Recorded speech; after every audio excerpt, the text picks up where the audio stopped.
नमस्कार दोस्तों, बहुत बहुत हार्दिक अभिनंदन। स्वागत है आपका आपके अपने YouTube चैनल जीरी ज्योतिषम में। दोस्तों, आज हम बात करेंगे चंद्रमा 12वें घर में। 12वें घर पर बृहस्पति और राहु का पूरा प्रभाव होता है। बृहस्पति चंद्रमा के मित्र हैं और राहु के ये मित्र नहीं माने जाते हैं। 12वां घर खर्चों का भी माना जाता है, इसलिए यहाँ बैठा चंद्रमा क्या शुभ फल देने में असमर्थ है या यहाँ पर भी ये शुभता देते हैं, आज हम इसी पर डिस्कस करेंगे। बट उससे पहले अगर आपने अभी तक हमारे चैनल को सब्सक्राइब नहीं किया है तो प्लीज हमारे चैनल को सब्सक्राइब करें, सामने बेल आइकन जरूर पुश करें ताकि हमारे द्वारा जितनी भी वीडियोज अपलोड हो उनका नोटिफिकेशन आपको टाइम टू टाइम मिलता रहे और ज्यादा से ज्यादा हम लोग आपके साथ अपनी नॉलेज को शेयर करते रहे। चंद्र दूजे पेट गिना है, रेत हुआ घर 12, खेती बीजो पानी से उजड़े वजदे घर उजाड़ा। दोस्तों, चंद्रमा 12वां अपने मित्र बृहस्पति का होते हुए भी राहु के कारण इसमें बैठे चंद्रमा का जो शुभ फल है वो नहीं दे पाता है। 12वें घर के चंद्रमा को रात के वक्त का तूफान कहकर पुकारा गया है। ऐसा ही जो ऊपर हमने आपको लाइन बोली थी उसका मतलब भी कुछ ऐसा ही है, जैसे बहती नदी के किनारे में कुछ भी अगर हम चीज बो देते हैं, कुछ भी अनाज उगा देते हैं तो वो बहुत ही प्रोडक्टिव होता है। वहां पर पेड़ पौधे भी हमेशा फलते फूलते हैं। और वहीं अगर समुद्र के किनारे, समुद्र का कितना भी पानी क्यों ना हो, ज्यादा से ज्यादा भी अगर उसके अंदर पानी होता है तब भी उसके आसपास की जो खेती होती है वो वहां पर नहीं हो पाती है। तो दोस्तों, नदी बहती हुई चंद्रमा सेकंड हाउस है, वहीं समुद्र का किनारे वाला 12वां घर हो, या फिर आप ये भी कह सकते हैं इसको जो मैंने आपको अभी डिक्टेशन करी थी। खेती के लिए मेंटेन पानी की नीड होती है, वहीं अगर ये पानी जरूरत से ज्यादा होने पर होता है तो सारी की सारी जो खेती होती है उसका नाश हो जाता है और जो घरों को भी उजाड़ देता है। बाढ़ के रूप में यानी चंद्रमा 12वां ऐसा ही है जो अभी एग्जाम्पल आपको दिया गया था। 12वें घर को बिस्तरा भी बोला गया है और चंद्रमा पानी यानी बिस्तर को गीला कर दे तो पानी की जो गीला बिस्तर हो जाता है उससे रात भर आपको नींद भी नहीं आएगी और सोने में भी काफी प्रॉब्लम होती है। ठीक उसी प्रकार चंद्रमा 12वें वाले को बोला गया है। दोस्तों, 12वें घर को आकाश भी बोला गया है, जहां पे एक लिमिट तक गुरु की शुभ हवाएं यानी ऑक्सीजन होती है। दूसरी ओर राहु की नेगेटिव हवाएं जो कार्बन डाइऑक्साइड के रूप में होती हैं।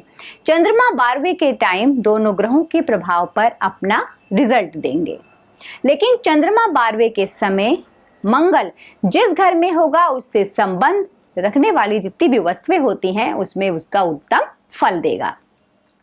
चंद्रमा अपने मित्र मंगल से संबंधित वस्तुओं पर अच्छा प्रभाव डालेंगे, जैसे मंगल एक में होने से गवर्नमेंट से लाभ मिलेगा, दूसरे में अगर होता है तो ससुराल पक्ष से आपको लाभ मिलेगा, तीसरे में भाई ताया चाचा से आपको लाभ मिलेगा, चौथे में आपकी माता से मामा से लाभ मिलेगा आपको, पांचवें अगर हाउस में होता है तो पुत्रों से, छठे में नौकरी, बुआ सातवें में, गृहस्थ आठवें में, जातक की लाइफ नौवें में और बड़ों के घर बार इससे देखा गया है। 10वें में मन की शांति, कैरियर, 11वें में इंसाफ, पसंद वाला व्यक्ति बहुत ही नॉलेज वाला होता है और दूसरों की परेशानियों को भी हल करने वाला होता है। लेकिन अगर ऐसा जातक किसी को दूसरे में फ्री एडवाइस अगर वो देता है, दूसरों के लिए सलाह देता है, तो वहीं खुद के लिए भी ये काफी हानिकारक सिद्ध होता है। जिनको सलाह मिलेगी वो तो तर जाएंगे, लेकिन खुद अपने आप ही परेशानियों के अंदर इंसान घिर जाता है और अशांत हो जाता है। चंद्रमा 12वें वालों की जो स्टडी होती है जैसी भी हो, पर इनको पढ़े लिखों का गुरु बोला गया है। दूसरे लोग इनको अपनी निजी बातें भेद जरूर बताते हैं अपनी परेशानियां में, लेकिन ये इस बात को भेद ही रहने देते हैं। कभी दूसरों की बातों को ये लीक नहीं करते हैं, ना ही शेयर करते हैं। जिस प्रकार आपने देखा होगा चर्च में जो पादरी लोग होते हैं वो भी जैसे लोग उनके पास अपने गुनाहों को कबूल करते हैं, वैसे ही जो पादरी उनके राज को राज रखता है, ऐसे ही 12वें वाले चंद्रमा के जातक होते हैं।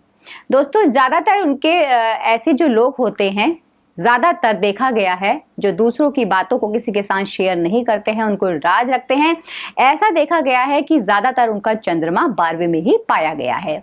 12वें वाले की जो ताई होती है या तो बीमार रहती है, या फिर वो परेशान करने वाली होती है, या फिर उनकी जो ताई होती है वो तंत्र मंत्र में पड़ी रहती है, टोटके कराने में विश्वास करती है। 12वें वाले व्यक्ति को अपनी खुद की कमाई, खुद का कमाया हुआ धन जो है उसका बहुत ही साथ देता है, ना कि दूसरों के धन पर कब्जा करा हुआ या फिर अपने पेरेंट्स से मिला हुआ। उसकी खुद की जो कमाई होती है उसमें खुद ही बरकत होती है। दोस्तों, अगर चंद्रमा ज्यादा पीड़ित है और गुरु भी खराब होता है तो व्यक्ति मुसीबतों पर मुसीबत उसके ऊपर पड़ी रहती है। एक बुरी घटना को भूलने से पहले ही दूसरी बुरी घटना तैयार हो जाती है, जिससे व्यक्ति का दिन का चैन, रातों की नींद उसकी बिल्कुल ही खराब हो जाती है।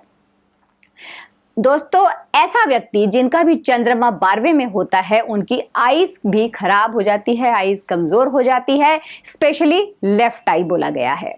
12th घर में राहु और गुरु का होता है और इन दोनों के मिलने पर बुध का निर्माण होता है। यानी जो नकली दिखावटी साधुओं की अगर आप हेल्प करते हैं, उनको भोजन कराते हैं, तो ये नेगेटिव चंद्रमा की निशानियां होती है। आपको इनको दान भी नहीं देना है। इनको जो भी घूमने वाले साधु होते हैं, फकीर होते हैं, उनसे आपको बच के रहना चाहिए, नहीं तो ये आपकी मेंटल जो आपकी स्टेबिलिटी है उसको खराब कर देते हैं और आपकी दुखों का दौर चालू हो जाता है। तो आपको इनसे बच के रहना है। 12वें वाले जो चंद्रमा नेगेटिव होता है तो ये 45 जो उसकी एज होती है तक ऐसा जातक डबल माइंडेड होता है। इनके अंदर बहुत सारी पावर होती है, इंस्टीट्यूशनल पावर, जिससे कि वो पहले ही सब कुछ भाप लेते हैं। लेकिन ये बहुत ही बहमी बन जाते हैं। पानी से इनको डर लगता है, रात को अंधेरे में भी इनको डर लगता है। 12वें चंद्रमा का होना केतु पर बुरा असर डालता है।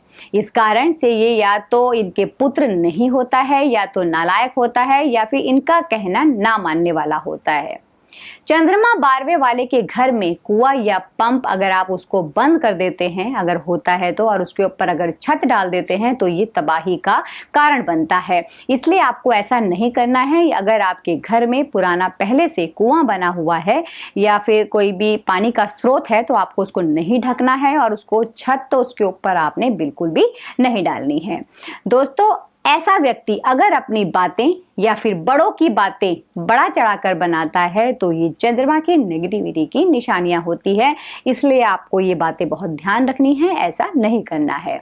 ऐसा व्यक्ति खुद पर खर्चा ना करे तो ये भी नेगेटिव है, और दूसरों पर ज्यादा खर्च करे ये भी नेगेटिव ही माना गया है।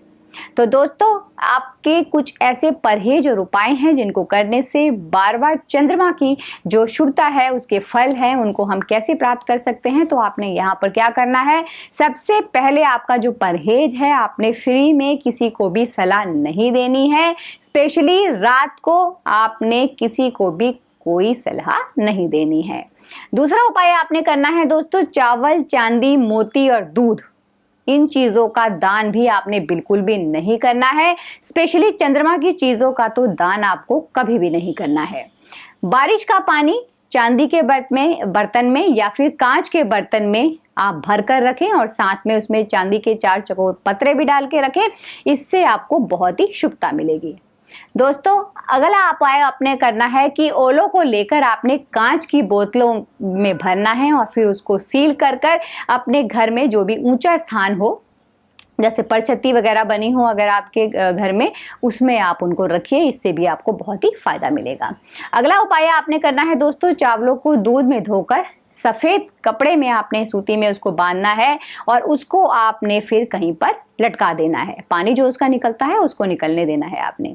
अगला उपाय आपने करना है कि आपने यहाँ पर 12 ग्राम की एक ठोस गोली लेनी है, जिसको आपने रात को 4-5 घंटे पानी में उबालना है और उसको अपने पिलो के नीचे रखना है।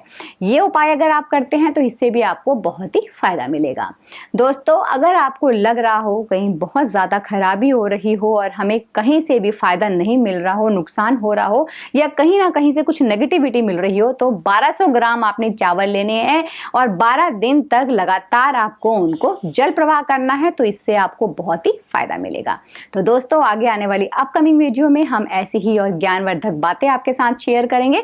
तो तब तक आप अपने घर में स्वस्थ रहें, सुरक्षित रहें, इसी मंगल कामना के साथ। जय श्री कृष्ण।